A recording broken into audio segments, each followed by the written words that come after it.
परम तत्वा नारायणा गुरुभयो नमः।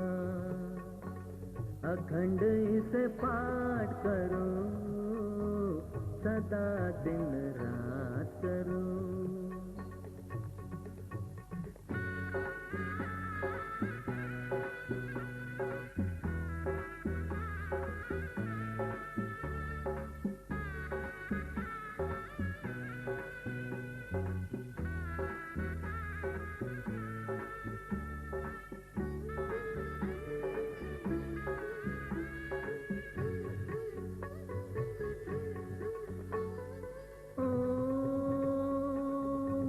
सदचित आनंद परमात्मन, ध्यान और धारणा आपके दिए है धन, समाधि यही चिंतन। ओ सदचित आनंद परमात्मन, ज्ञान और धारणा आपके दिए है धन, समाधि यही चिंतन। ओम परम तत्वा नारायणा गुरुभयो नमः। अखंड इसे पाठ करो, सदा दिन रात करो।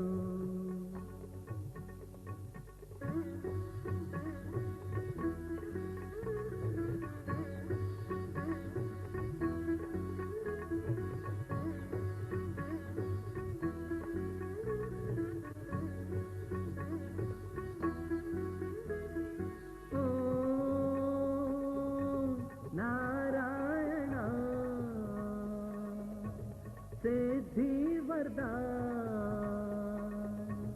कोटि कोटि रूपाय, जीवन डोर थमाय, यही है मोक्ष प्रदाय। ओम नारायण सिद्धि वरदान कोटि कोटि रूपाय, जीवन डोर थमाय, यही है मोक्ष प्रदाय। ओम परम तत्वा नारायण गुरुभयो नमः। अखंड इसे पाठ करो, सदा दिन रात करो।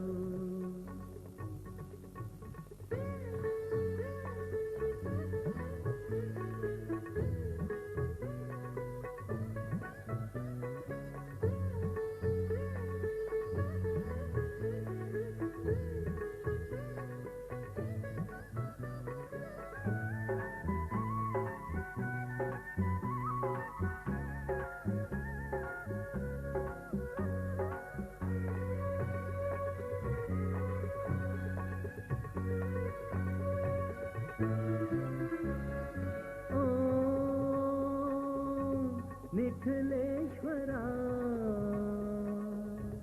अमृत पिला,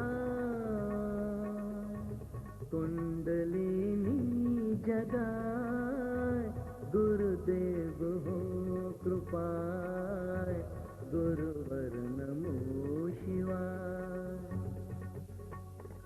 ओम निखिलेश्वरा अमृत पिला,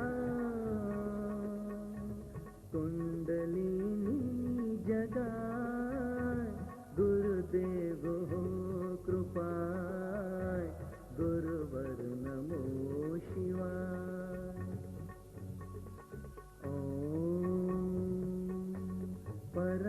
तत्वा नारायण गुरुभयो नमः।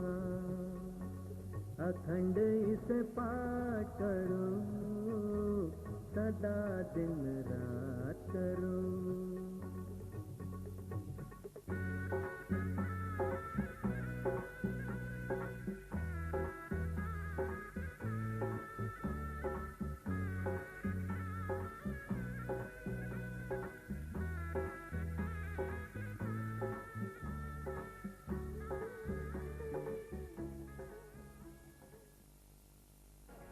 बोले परम पूज्य गुरुदेव की। जोर से बोलेंगे आप लोग अपने जगह खड़े रह करके ही हम जोर से जय घोष। परम पूज्य गुरुदेव की, परम पूज्य गुरुदेव की, परम पूज्य गुरुदेव की, परम पूज्य गुरुदेव की, परम पूज्य गुरुदेव की, परम पूज्य गुरुदेव की, परम पूज्य गुरुदेव की, परम पूज्य गुरुदेव की, वंदनीय माता जी की, पूज्य छोटे गुरुदेव की, आज के आनंद की, साधक परिवार की। एक बार जोर से आपको जय घोष बोलना, एक ही आवाज आएगी, एक आवाज जोर से। परम पूज्य गुरुदेव की। हर हर महादेव।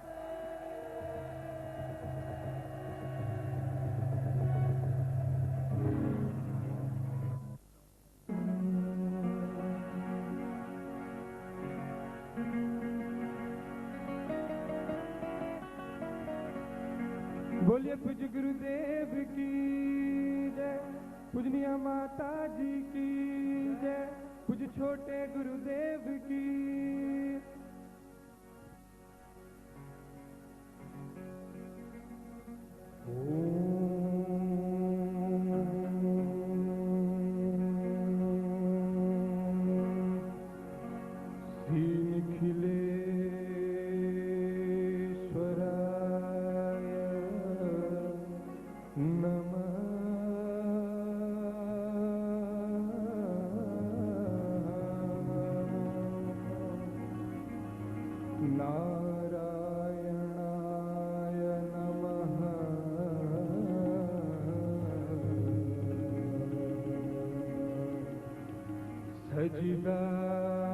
सच्चिदानंदाय नमः।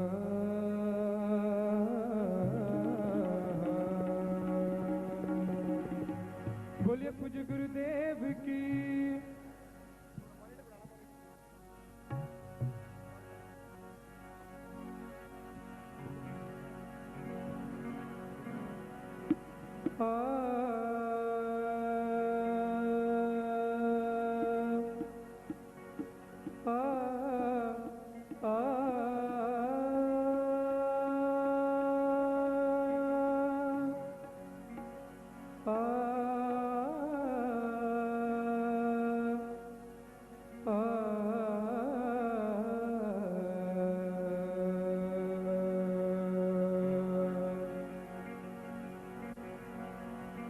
प्रतिमे गुरु जी को वंदना,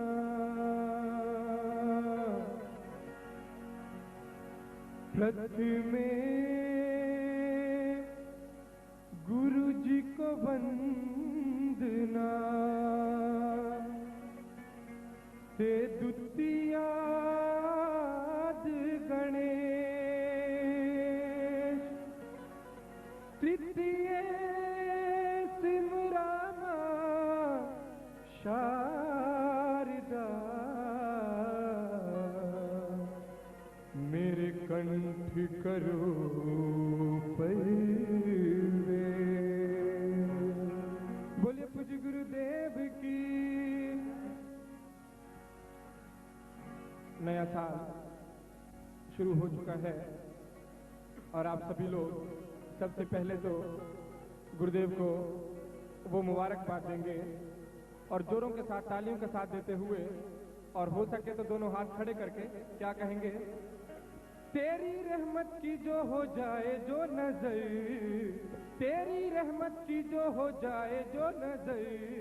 happy new year, happy new year, happy happy new year गुरुवर हैप्पी न्यू ईयर। तेरी रहमत की जो हो जाए जो नजर, तेरी रहमत की जो हो जाए जो नजर, तो बोलो हैप्पी न्यू ईयर गुरुवर happy new year, happy new year गुरुवर happy new year, happy new year गुरुवर हैप्पी न्यू ईयर। तेरी रहमत की जो हो जाए जो नजर, तेरी रहमत की जो हो जाए जो नजर, happy new year happy new year, happy new year happy new year. Nikhil ji happy new year, happy new Guru ji happy new year, happy new year. तेरी रहमत की जो हो जाए जो नजर, तेरी रहमत की जो हो जाए जो नजर, happy new year happy new year, happy new year happy new year, happy new year happy new year.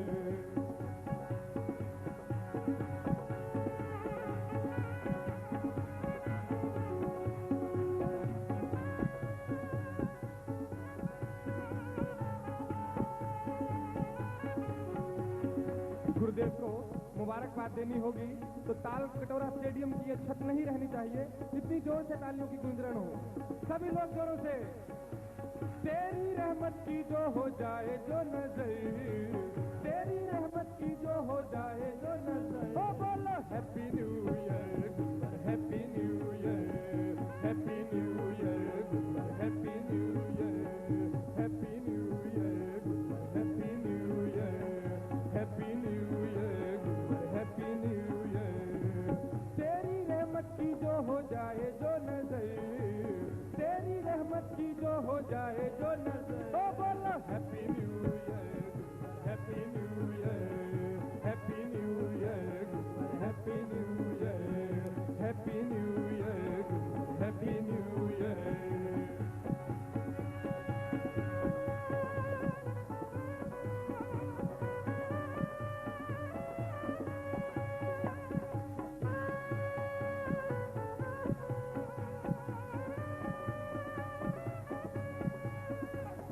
Nikhileshwar ji प्यार हमें तो न बरस लगे तुम्हें ही, निखिलेश्वर जी प्यार हमें तो बरस लगे तुम्हें ही, ना और किसी को पाऊं जग में तुम संग परम सने ही, और किसी को पाऊं न जग में तुम संग परम सने ही।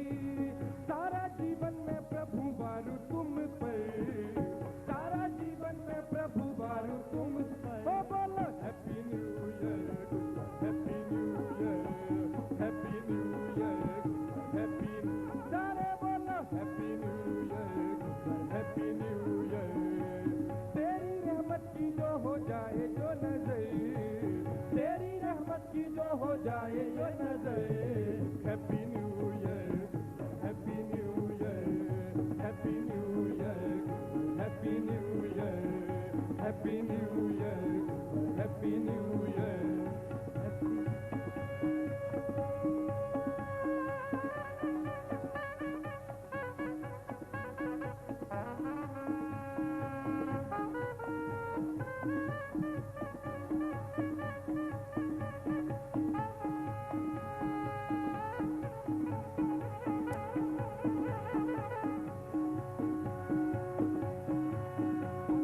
नए साल का दिन है साधक दर पे तेरे आए, प्यारी सूरत देखी प्रभु की साधक मन हर्षाए, प्यारी सूरत देखी निखिल की साधक मन हर्षाए। हंसते हंसते हो प्यारे दे दे एक नजर, हंसते हंसते हो प्यारे दे दे एक नजर, happy new year happy new year, happy new year happy new year. हंसते हंसते हो प्यारे दे दे एक नजर, हंसते हंसते हो प्यारे दे दे एक नजर, ओ बोलो happy new year happy new year, happy new year happy new, सारे बोलो happy new year happy new year, happy new year happy new year, happy new year happy new year.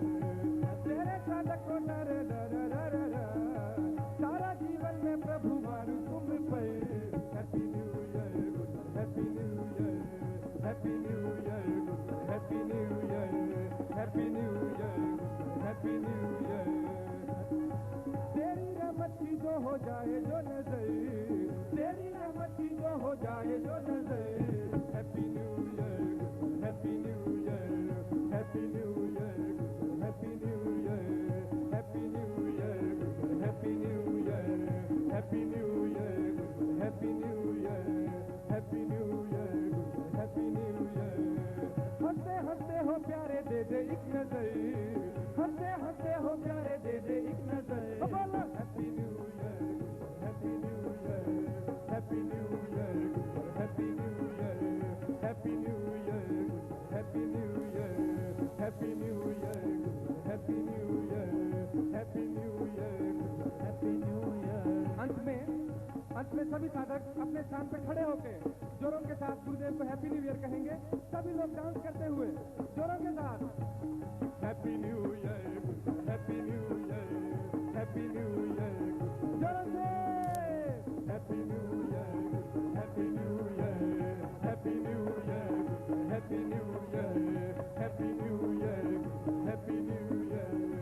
हंसते हंसते हो प्यारे दे दे एक नजर, हंसते हंसते हो प्यारे दे दे एक नजर.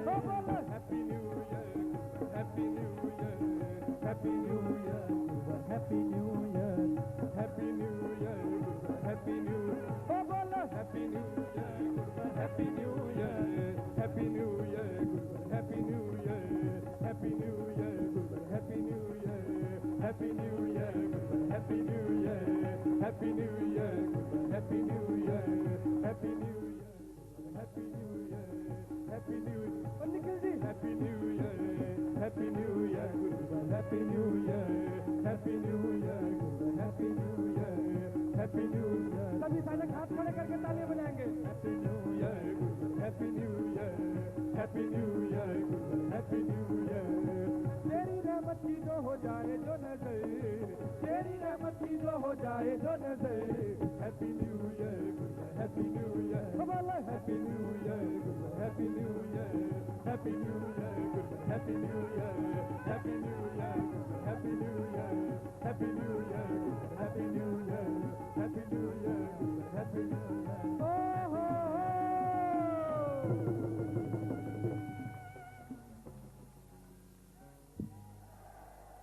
बल परम पूज्य गुरुदेव की, जोर से बोलेंगे. बल परम पूज्य गुरुदेव की, वंदलिया माता जी की, आज के आनंद की, सिद्धाश्रम साधक परिवार की. हर हर महादेव.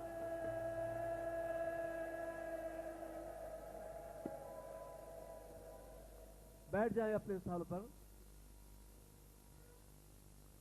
मैं जानता हूं आप में से बहुत से लोग पूज्य गुरुदेव को पुष्पमाला पहनाना चाहते हैं और हम जोर से करतल ध्वनि करेंगे, जोर से.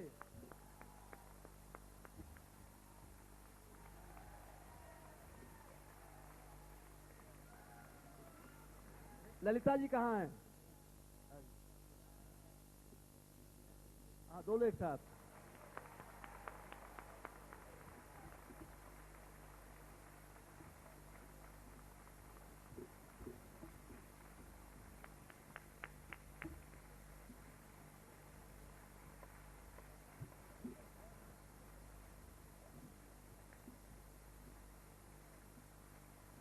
श्रीमती संगीता पुष्पहारों से पूज्य गुरुदेव का स्वागत कर रही हैं.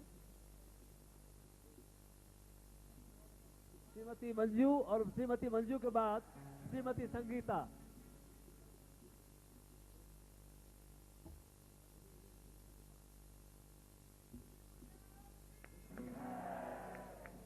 कोहली साहब पूज्य छोटे गुरुदेव का स्वागत कर रहे हैं.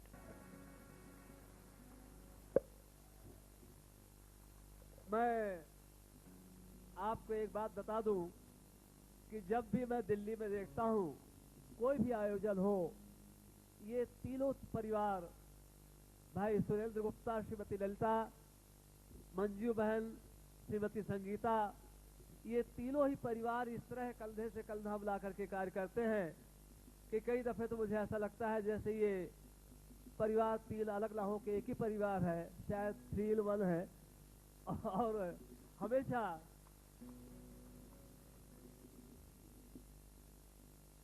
इसी तरह एक संदेश हमें मिलता है कि हम सब गुरु भाई बहन इसी भावना से यदि कार्य करें तो बड़े से बड़ा कार्य संभव हो पाता है। भगवत पूज्यपाद गुरुदेव जी के द्वारा आज हमारे जीवन में एक ऐसा प्रकाश बिखेरा जाएगा कि जिसकी तुलना किसी से हो ही नहीं सकती। और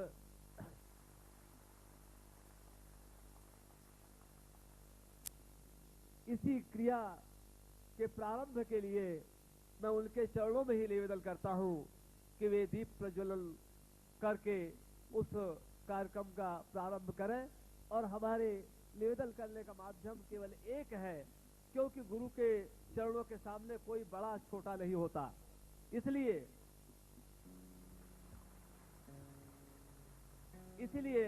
आप में से प्रत्येक व्यक्ति को अधिकार है कि उनसे निवेदन करें। और उसी प्रक्रिया को अपनाते हुए मैं आप सबसे निवेदन कर रहा हूं कि जोर से जय घोष के माध्यम से हम पूज्य गुरुदेव से निवेदन करेंगे कि गुरुदेव वे दीप प्रज्वलन करने की कृपा करें। बल परम पूज्य गुरुदेव की, बल परम पूज्य गुरुदेव की, बल परम पूज्य गुरुदेव की। हर हर महादेव।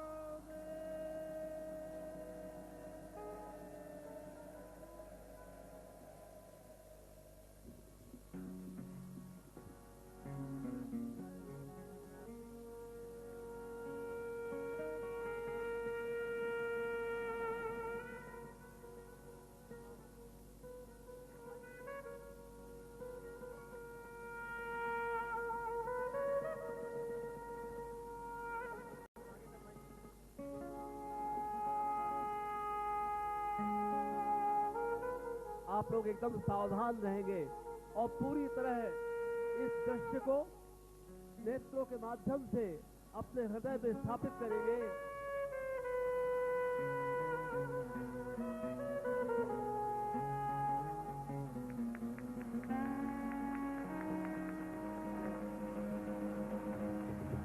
बल परम पूज्य गुरुदेव की, बल परम पूज्य गुरुदेव की, बल परम पूज्य गुरुदेव की।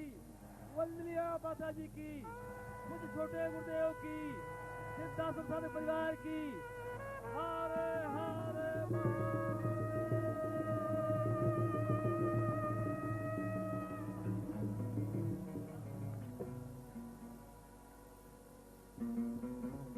बैठ जाए अपने स्थान पर।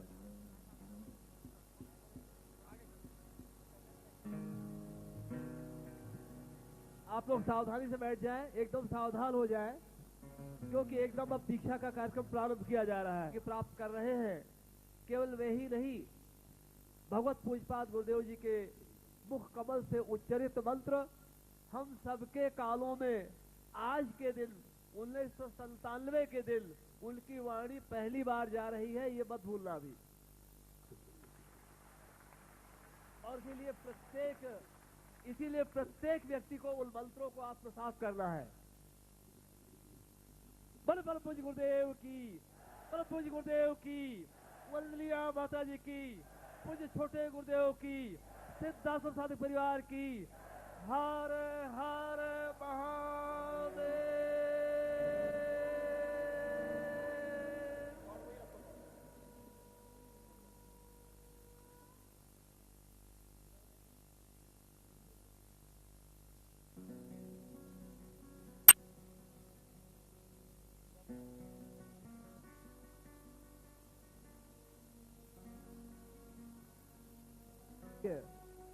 प्राप्त हो रहा है।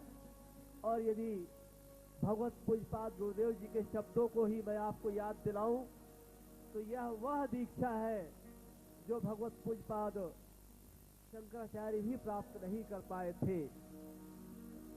इसलिए आपको पूर्ण सावधान रहना है।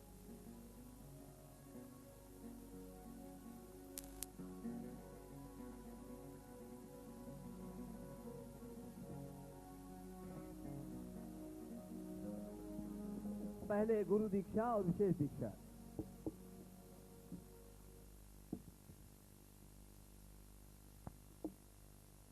पूर्णचित्तम् दीर्घो वदामि भवनित्यमेवम् सर्वत्रमेव वदिताम् भवसिन्धुज्ञानम् ब्रह्माण्डरूपमपरं महितान् विहन्ति। यह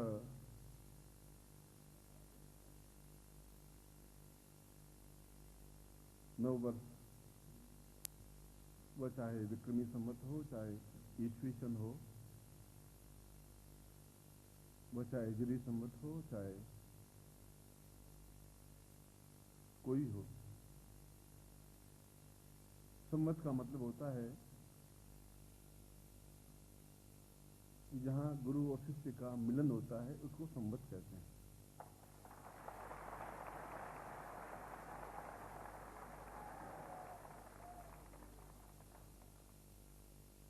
और आपका और मेरा मिलन नहीं हो रहा है,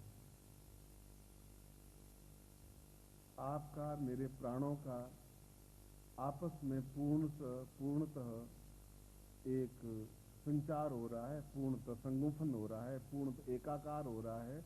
आपकी धड़कन को मैं अपनी धड़कनों के साथ और मेरी धड़कनों के साथ आपकी धड़कन को मिला रहा हूं।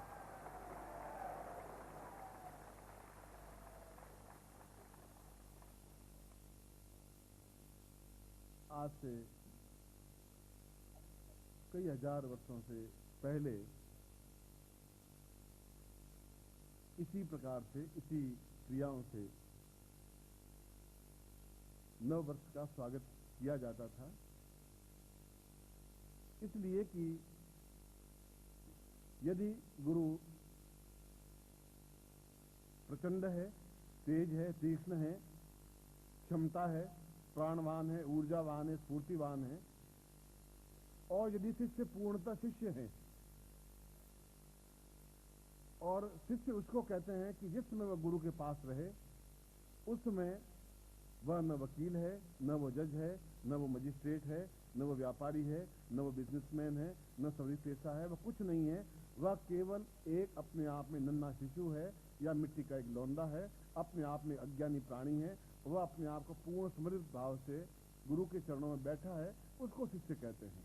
और आप उसी रूप में मेरे सामने बैठे हैं, अपने पद, अपना अहंकार, अपनी ज्ञान की गरिमा, अपनी उच्चता को छोड़ करके बैठे हैं।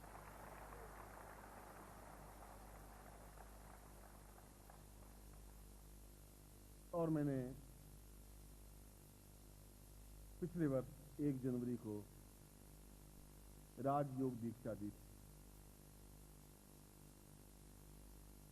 जीवन में कई दिन, कुछ दिन, कुछ क्षण ऐसे होते हैं जहां प्रेम के क्षण होते हैं, आत्मा के क्षण होते हैं। कुछ क्षण ऐसे होते हैं जहां घृणा के क्षण होते हैं, क्षेत्र होते हैं। कहीं पर हम वैमनस्य भाव लेके चलते हैं, मगर आज का दिन इसलिए नहीं कि 1 जनवरी है। यदि आप पंचांग देखें और इस प्रकार के साधनात्मक चिंतन को लेकर के हम चलें, तो उससे पहले मैंने लगभग 30 वर्ष तक ज्योतिष का कार्य किया है। और आज भी इस गरिमा के साथ, इस गर्व के साथ, घमंड नहीं,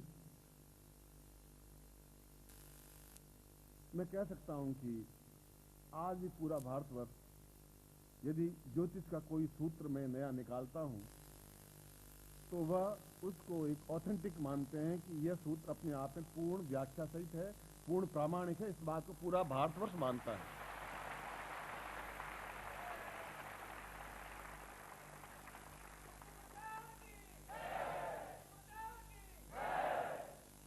क्योंकि जीवन का उद्देश्य यह हो कि गुरु अपने शिष्य को एक ज्ञान दे कि कौन सा क्षण तुम्हारे लिए अपने आप में अद्वितीय है। अद्वितीय इस रूप में, दो रूपों में। एक रूप में तो साल का प्रारंभ 4 क्षण ऐसे होते हैं, 4 दिन ऐसे होते हैं जहां प्रत्येक शिष्य प्रयत्न करता है कि गुरु के पास पहुंचे। नव वर्ष का प्रारंभ, गुरु जन्म दिवस के अवसर पर, गुरु पूर्णिमा के अवसर पर और दीपावली या होली के अवसर पर।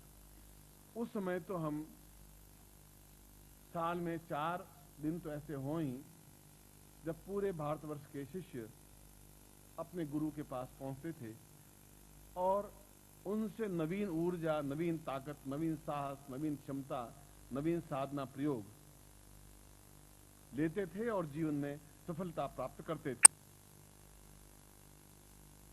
मैंने जीवन में इस बात का निश्चय किया कि ज्योतिष का क्षेत्र यद्यपि अपने आप में अत्यंत श्रेष्ठ है, क्योंकि भारतवर्ष की एक विद्या है, मगर उससे भी ज्यादा महत्वपूर्ण कार्य ये होगा कि मैं प्रत्येक व्यक्ति को अपने आप में काल ज्ञान का पारखी बना दूं, एक अद्वितीय बना दूं, अपने आप श्रेष्ठ बना दूं, तब मेरे जीवन की विशेषता है। पिछले राजयोग दीक्षा के शब्दों को एक बार वापस दोहरा रहा हूं। साल भर पहले मैंने जिन शब्दों का प्रयोग किया था, और अभी तो मैं एक प्रारंभ में अपनी इंट्रोडक्शन दे रहा हूं, एक बात कह रहा हूं। प्रवचन तो फिर बाद में करूंगा जब मैं राजाभिषेक दीक्षा दूंगा। मैं समझा रहा हूं कि हम क्यों उपस्थित हुए हैं, मैंने आपको कुमकुम पत्रिका क्यों भेजी है। इसलिए कि हम अपने जीवन में और पिछले 10, 15, 20 वर्षों में, सन 1981 से लगा करके और उससे भी लगा करके पहले, यदि मैं अपने संन्यास जीवन को छोड़ भी दूं, तब भी एक गृहस्थ जीवन में भी, गृहस्थ का मतलब है कि आप और हम जहां मिल रहे हैं, गृहस्थ अपने आप में ये नहीं शादीशुदा ही गृहस्थ कहलाता है। सन्यासी भी गृहस्थ हो सकता है यदि उसके आंख में वासना है तो, और एक गृहस्थ भी व्यक्ति सन्यासी हो सकता है यदि उसकी आंख निर्मल है तो, यदि उसके चित्त में विकार नहीं है तो, यदि उसके गुरु के प्रति पूर्ण समर्पण है तो, और यदि गुरु के हृदय में अखंड प्रेम की धारा शिष्य के लिए बह रही हो तो। और ये धारा ऐसी है, ये धारा मानसरोवर की है जो अगले 25,000 वर्षों तक भी सूख नहीं सकती, ये मैं आपको विश्वास दिलाता हूं।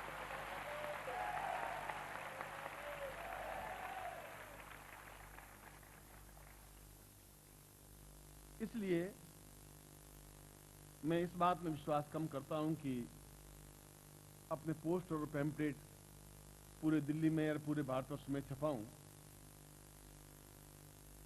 और अपने फिल्मों को जगह जगह दिखलाऊं।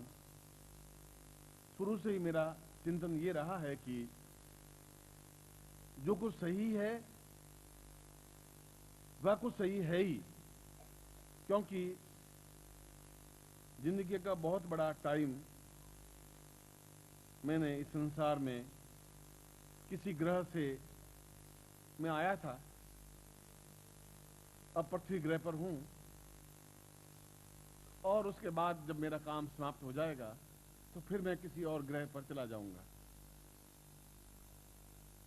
मैं जब तक इस पृथ्वी ग्रह पर हूं तब तक इन पृथ्वीवासियों और उनमें से भी जो मेरे शिष्य हैं, शिष्य वो हैं जो मुझे गुरुवत मानते हैं, जो अपने आप में एक आवाज पर दौड़ते हुए आते हैं, जो अपने आप में बाएं फैलाए मिलने के लिए आतुर होते हैं, बेचैन होते हैं, उनकी आंख में आंसू धारा बहती है, एक भावना होती है, एक चिंता होती है कि गुरु हमें आज्ञा दे और हम सिर कटा करके भी उनके लिए काम आ सके।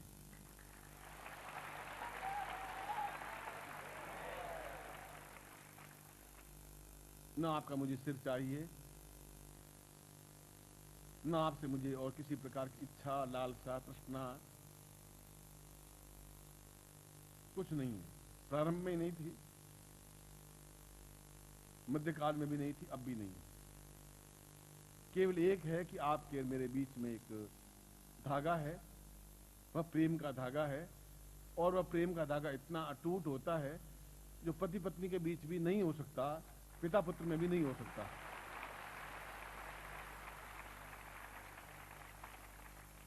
और यहां आकर के भी अपने शिष्यों को मैं उस ऊंचाई पर नहीं पहुंचा सकूं तो फिर कौन पहुंचाएगा? किसमें क्षमता हो पाएगी?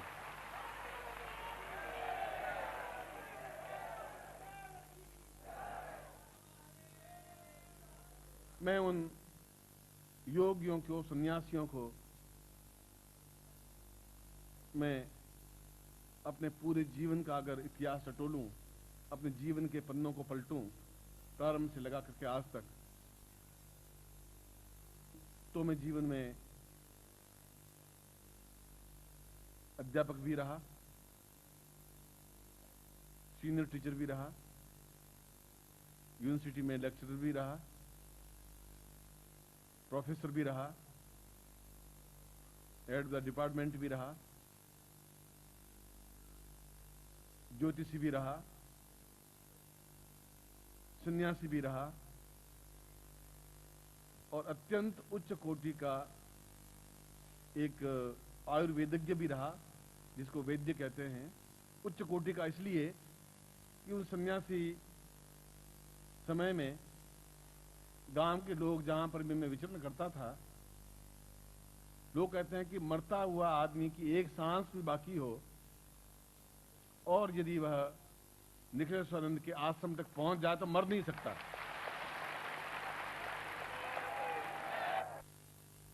जो मैं मेन था, आयुर्वेदज्ञ था, वह तो चुप सा गया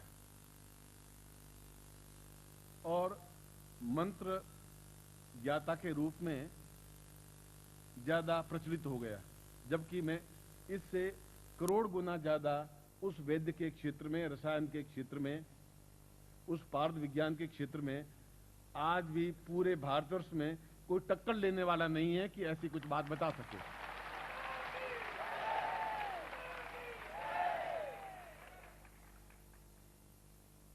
मगर पलटते पलटते जीवन के जब इस क्षेत्र में आया, तब आपसे मेरा एक संबंध बना, एक आत्मीयता बनी, एक प्रेम बना। ऐसा लगा कि एक प्रेम का मानसरोवर है, उस मानसरोवर में जहां शुद्ध निर्मल जल है, जहां पर बहुत कम लोग पहुंच पाते हैं, क्योंकि गंदी तलैया में करोड़ों लोग पहुंच सकते हैं। गंदी तलैया का पानी, तालाब का पानी निर्मल, और नल का पानी तो सैकड़ों लाखों लोग पी सकते हैं। मानसरोवर का पानी तो किसी न किसी के किस्मत में ही लिखा होता है।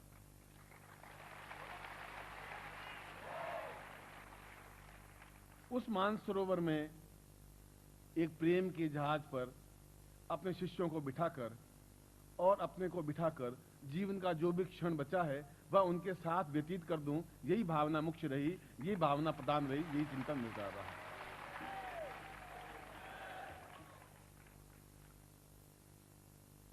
और इसीलिए न तृष्णा शुरू से थी, अगर तृष्णा ही होती तो फिर मैं हेड ऑफ द डिपार्टमेंट था। आज तो मैं शायद वाइस चांसलर से बहुत ऊंचाई की स्टेज पर पहुंचा होता। उस समय भी कोई मोह नहीं था, केवल एक दिन एक अंग्रेज ने सन 47 से पहले जब मैं पढ़ रहा था, अंग्रेज ने कहा कि यू आर एक Indian, you don't know that what is the Ved, what is the Puran, what is the Upanishad, and you are a useless man, you are a useless person. मुझे नहीं, क्लास में कहा। और उसी समय मैं कागज, कलम, पेन और बस्ता लेकर के अपने घर पहुंच गया, वापस स्कूल की तरफ देखा ही नहीं। बाद में जाके फिर नौकरी भी, उसमें 5वीं क्लास को भी नौकरी दे देते थे। खैर बाद में सन्यासी बना, ये विचार किया कि इस ज्ञान को, इस विज्ञान को जनसाधारण तक फैलाना मेरा धर्म और कर्तव्य है। चाहे अंधकार में 1 दिया जलाऊं या 1000 दिया जलाऊं या करोड़ दिए जलाऊं, पर जलाऊंगा जरूर, काम यही करूंगा।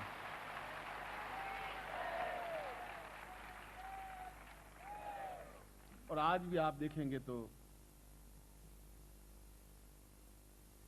कोई तृष्णा नहीं है, कोई न्यूनता भी नहीं है। कोई ऐसा नहीं है कि मैं सोने के अंबार लगा करके जाऊं या 10-15 मकान महल खरीद करके जाऊं या मिल लगा करके जाऊं, या ऐसी भावना प्रारंभ में नहीं थी, आज भी नहीं।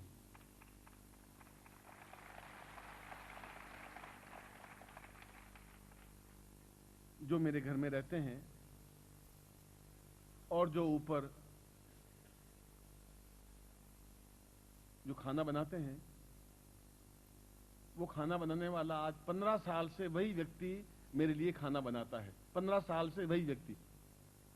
और निश्चित रूप से मेरे बेडरूम में पलंग होगा 6,000 का, 8,000 का, 10,000 का पलंग होगा, मैं मानता हूं। उसमें गद्दा भी है, उसमें बहुत अच्छा सुंदर पिलो भी है। मगर मैं पिछले 12 साल से उस पलंग की अपेक्षा नीचे चादर जमीन पर बिछा करके सोता हूं, पलंग पर नहीं लेटता हूं।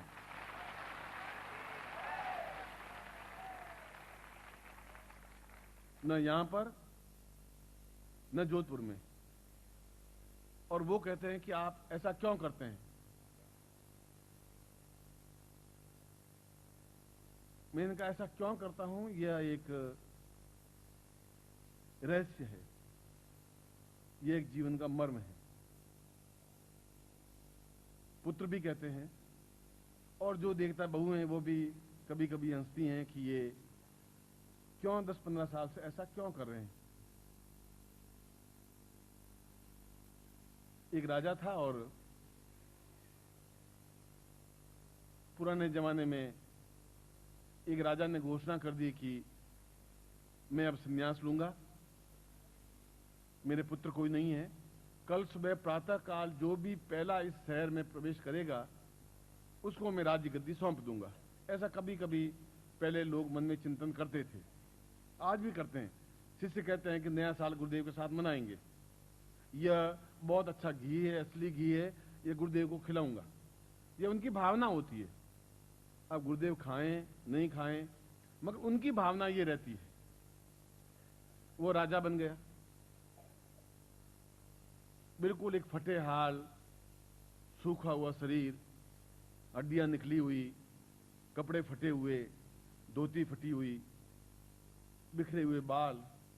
और वह पहली बार कहीं से आ रहा था और शहर में घुसा।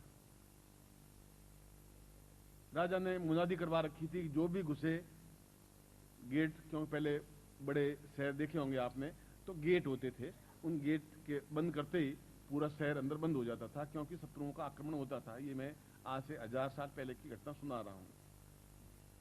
उसको पकड़ के राजा के सामने लाए, राजा ने उसको राज्य गद्दी पर बिठा दिया, राज तिलक कर दिया कि तुम आज राजा हो और आज से तुम इस राज्य को संभालोगे। नौकरों ने उनका स्नान करवाया, सुगंध तेल लगवाया, इत्र लगवाया, और वह राजा अपना में सन्यासी बनकर के जंगल में चला गया, जो राज्य गद्दी पर था। महारानियों के लिए अलग महल बनवा दिया।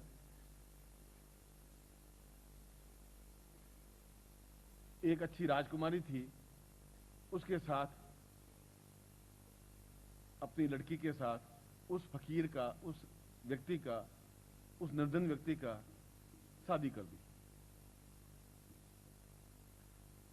महल बहुत बड़ा था, महल के सारे दरवाजे, सारे ताले लगे होते थे। एक चाबी सेनापति के पास होती थी, एक मंत्री के पास होती थी, 5-7 चाबियां महारानी के पास होती थी, जो जिसके साथ शादी की थी। मतलब एक चाबी हमेशा अपने पास लटकाए रखता था, इतनी बड़ी चाबी, और लटकाए रखता था। और हफ्ते में एक बार जाता, उस कमरे के अंदर जाता, 10 बाई 10 का कमरा था, और अंदर से दरवाजा बंद कर लेता और आधा घंटा उसके अंदर बैठा रहता, और फिर बाहर निकलता, फिर ताला लगा देता, फिर उसके ऊपर दूसरा ताला लगाता, फिर अंदर तीसरा ताला लगाता, फिर चाबी अंदर लटका देता। सेनापति ने कहा कि इसमें क्या है, हीरे जवाहरात तोश खाना है, वह तो खजांची के पास चाबी है जिसका हिसाब रहता है। सेना की सारी चाबियां मेरे पास में है। उत्तम कोटि के जो कार्य हैं, सोने की गिन्नियां हैं, बस मंत्री के पास में है। जो बहुमूल्य सामग्री है उनकी चाबियां महारानी के पास में। ये एक चाबी अपने पास लटका रखा था, क्या चीज क्या है, और हर हफ्ते जाता है अंदर घूम करके देख के आता है क्या ये।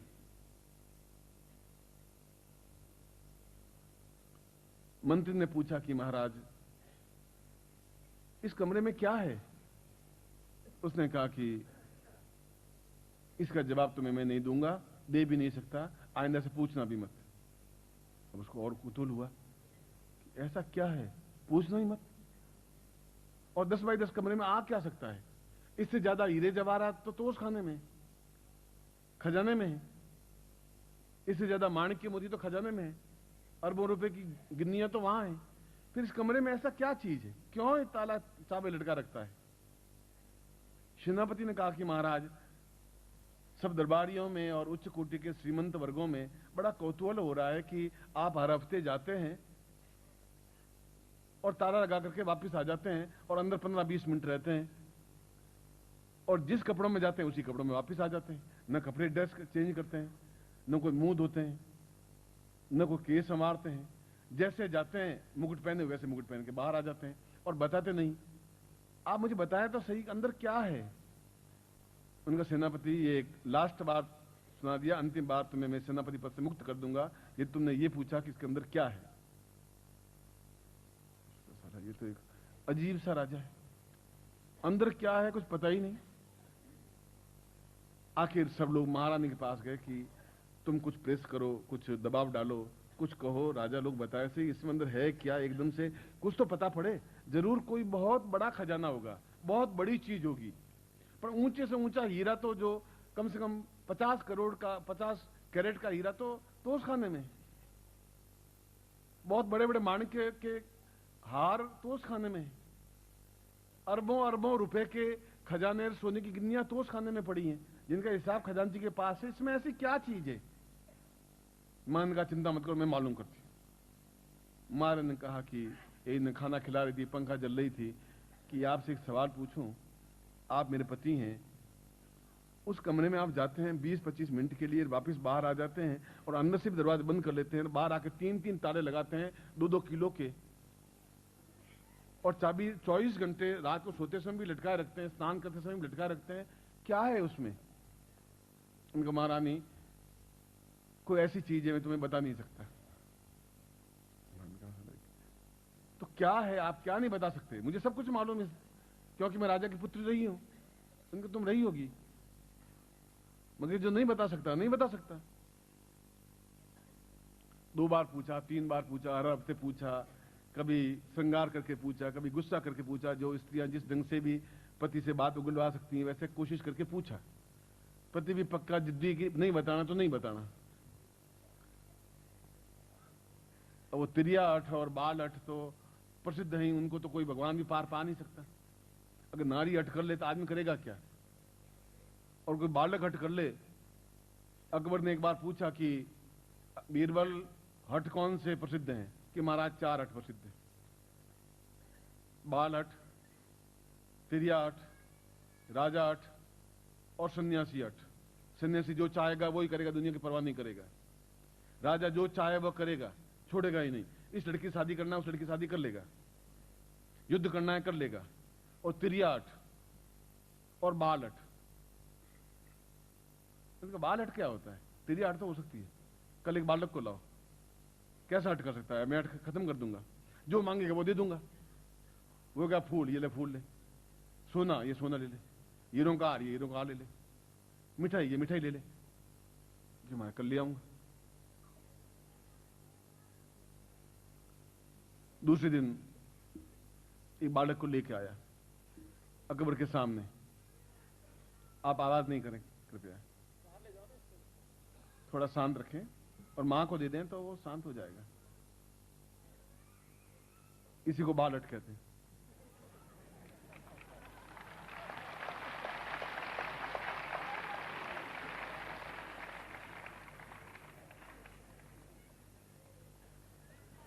अकबर के दरबार में ले आया उस बालक को, 5-6 साल का बालक। बीरबल ये बालक है? तो कहा महाराज। उसने पूछा, बोल भाई तू क्या चाहेगा? मैं मिठाई। चलो ये मिठाई ले। मैं हीरे पहनूंगा, ले हीरे ले ले। मैं अच्छे कपड़े पहनूंगा, ले अच्छे कपड़े पहन ले। मैं दूध पीऊंगा, ये दूध पी ले। मैं खिलौने लूंगा, 2 टोकरी खिलौने दिए, खिलौने ले ले।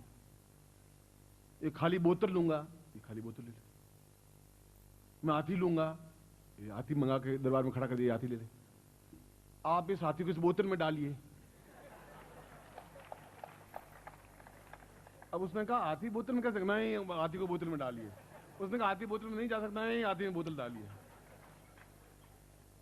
अब वो बीरबल अकबर बहुत समझाता रहा कि भाई ऐसा नहीं हो सकता। उसने कहा नहीं, इस हाथी को बोतल में डालिए। और रोने लगा, चिल्लाने लगा, चीखने लगा, बस हाथी को बोतल में डालिए डालिए। बीरबल ने कहा महाराज, उस बाल हट तो बाल हट है, आप इसको दूर नहीं कर सकते। अब ना आप हाथी को डाल सकते हैं, ना इसका रोना बंद कर सकते हैं। बस अब ये बाल हट है, बाल हट है। वो तिरिया बहुत ज्यादा हट करने लगी, उसकी पत्नी। तो रोज जब झिकझिकबाजी होने लगी तो उसने कहा चलो मैं हाथों में दिखा देता हूं। सेनापति को लिया, मंत्री को लिया, 1-2 श्रीमंत वर्गों को लिया, रानी को लिया और खुद गया।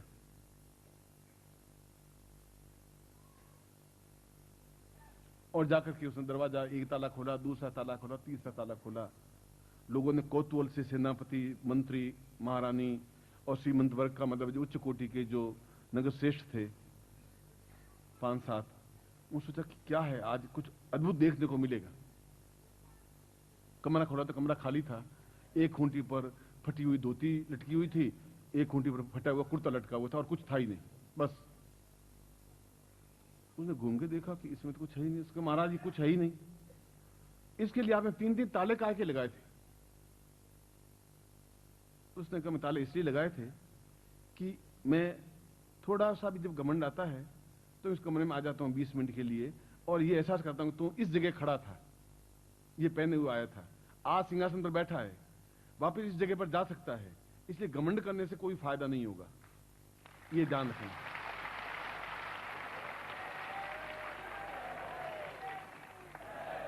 और मैं भी उस पलंग के नीचे चादर पर इसलिए सोता हूं कि मैं ब्राह्मण का बेटा था और जमीन पे सोया था। मुझे अहंकार करना ही नहीं है। मुझे इस चादर पर ज्यादा गहरी नींद आनी चाहिए। पलंग है, लोगों ने पलंग दे दिया तो दे दिया, इसी दृष्टि से। नौकर जरूर, वो सेवक खाना बनाने वाला जरूर 4-5 सब्जियां बनाता है। मैं उनमें से एक सब्जी चुनता हूं। आप पूछ रहे उनको, आप आके देख लें। एक सब्जी से 4-5-6 रोटी जो खाता हूं वह भी बिना घी लगी हुई। ऐसा नहीं कोई मुझे कोई बीमारी है, कोई तकलीफ है कि नहीं, मैं अभी भी आधा किलो घी पचा सकता हूं। मगर उससे फिर होगा क्या? फिर मैं और लंबा चौड़ा हो जाऊंगा, थोड़ा लाल सुर्ख हो जाऊंगा, दूसरे गुरुओं की तरह बन जाऊंगा, एकदम से चांदी के सोने पर बैठा हुआ एकदम महान। ऐसा मैं बनना चाहता भी नहीं। मैं चाहता हूं कि आपके बीच में और मेरे बीच में कुछ बड़पन का डिफरेंस नहीं रहे, अपनत्व तो नहीं रहे।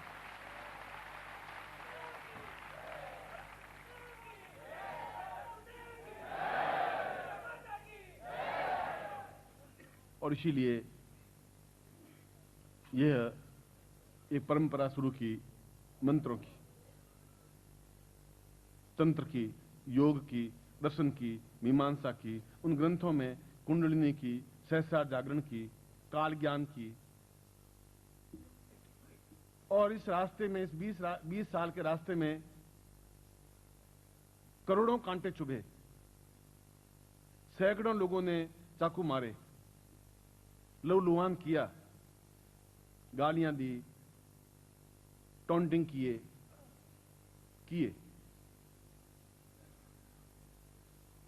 जिस तरीके से भी उन्होंने मुझे वेदना पहुंचानी थी पहुंचाई, मगर मैं ठीक उसी प्रकार से सहन करता रहा जैसा कि एक धीरोदात्त व्यक्ति को सहन करना चाहिए। क्योंकि मैं कांटों के रास्ते पर चला हूं, मैं ही अगर विचलित हो जाऊंगा तो अपने शिष्यों को मैं कुछ बता नहीं सकूंगा। इसलिए उन गालियों को सहन करता रहा।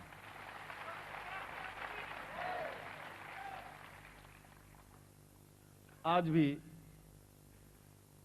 अंधश्रद्धा निर्मूलन एक संस्था बना दी। हम अंधश्रद्धा को मिटाएंगे। अंधश्रद्धा तुम फैला रहे हो, मैं फैला रहा हूं। मैं तो जो अंधश्रद्धा थी उनको मिटा रहा हूं, उनको ज्ञान दे रहा हूं, उनको चेतना दे रहा हूं। तुम अंधश्रद्धा बढ़ा रहे हो कि ये सब बेकार है। अंधश्रद्धा तुम्हारी है, मेरी नहीं है, कि चेतना देने के लिए आया हूं। मगर वे एक भ्रम में हैं और उस भ्रम को फैला रहे हैं, क्योंकि अंग्रेजों की औलाद इसके अलावा कुछ कर नहीं सकती। इससे मैं विचलित हो नहीं सकता, इससे मैं घबरा नहीं सकता। मृत्यु 10 साल बाद आएगी, आज आ जाएगी, और मृत्यु मेरा कुछ बिगाड़ नहीं सकती, क्यों मृत्यु आएगी तो पहले 20 बार ठक ठका करके मुझे पूछेगी कि क्या विचार है आपका, मेरे साथ चलने का इच्छा है। मैं कहेगा तो चलेगी वो।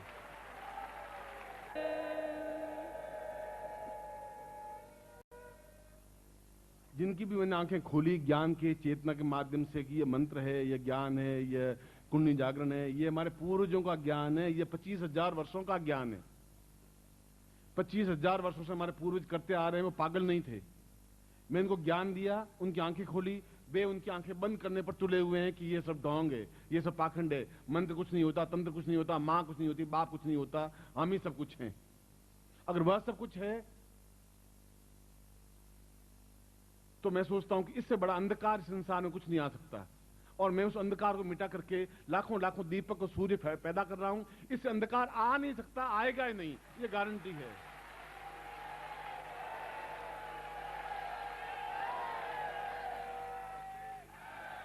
इतने लाखों लोग जो खड़े हैं, सैकड़ों लोग खड़े हैं, जो केवल एक इशारे पर अपना सब कुछ न्यौछावर करने के लिए तैयार हैं। मैंने शिष्यों को परखा है, टेस्ट किया है, देखा है। उनसे मैंने कहा मैं असंभव काम, कठिन काम बताया, उनका गुरुजी मैं तैयार हूं, हालांकि मुझे उसकी कोई जरूरत नहीं थी। एक बार 10 रुपए थे, मैंने कहा मुझे तुम्हें 500 रुपए चाहिए। उनका गुरुजी मैं 500 रुपए ला के दे दूंगा, कपड़े बेच के दे दूंगा। एक उदाहरण दिया है। मैंने कहा तुम पत्नी को छोड़ के मेरे पास 10 साल रहना है, गुरुजी मैं तैयार हूं। मैं ऐसा करना चाहता भी नहीं था, मगर मैं टेस्ट करना चाहता था। और ऐसे शिष्य जो अपने आप में सूर्य बनने के लिए तैयार हैं, मैं उनको उन छोटे मुट्ठी भर लोगों के बीच में वापस अंधेरे में धकेलना नहीं चाहता। वो कुछ चिल्लाते रहे, चीखते रहे, मैं इस झगड़ा नहीं करूंगा। इसीलिए पिछली बार ये जो दीक्षाएं जो आप ले रहे हैं, ये व्यर्थ नहीं है। जो मैं कह रहा हूं ये व्यर्थ नहीं है। और अभी तक तो मैं कहता आ रहा था, और आज मैं आपके सामने 2 टूक स्पष्ट शब्दों में खोल के बता रहा हूं कि आपकी धनराशि से जो 20 वर्षों में आपने मुझे भेंट चढ़ाया होगा, जो दीक्षा ली होगी, जो प्रयोग किए होंगे,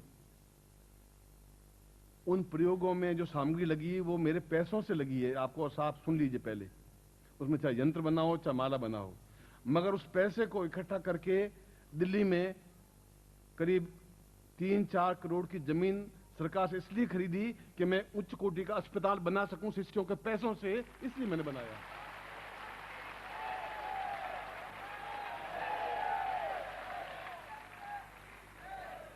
आपका पैसा मेरे लिए आराम है। आपके पैसों से मैं अपने परिवार का पालन पोषण नहीं कर सकता। मैंने कहा कि मेरी आवश्यकता कितनी है। मेरी आवश्यकता 6 रोटी है, 1 सब्जी है, 1 चादर नीचे ओढ़ने की है, 1 कंबल ओढ़ने का, सोने का है। यह मेरी इच्छा नहीं है, इसकी आकांक्षा नहीं है। और जो जमीन ली है उस जमीन का मैं ट्रस्टी भी नहीं हूं, मैं मालिक भी नहीं हूं, बेटों को भी नहीं बनाया है कल वो कब्जा करने या मेरे अस्पताल, ऐसा भी मैं नहीं किया है।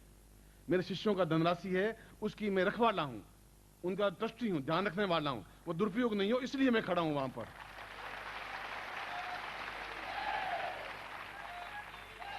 और भगवान ने सांस दी और देगा, क्योंकि मैं गलत काम कर नहीं रहा हूं। मैं तो 5 स्टार होटल में गए हुए भी आज 6 साल हो गए। 5 स्टार का मुंह टेढ़ा होता है, तिरछा होता है, मैंने तो देखा ही नहीं।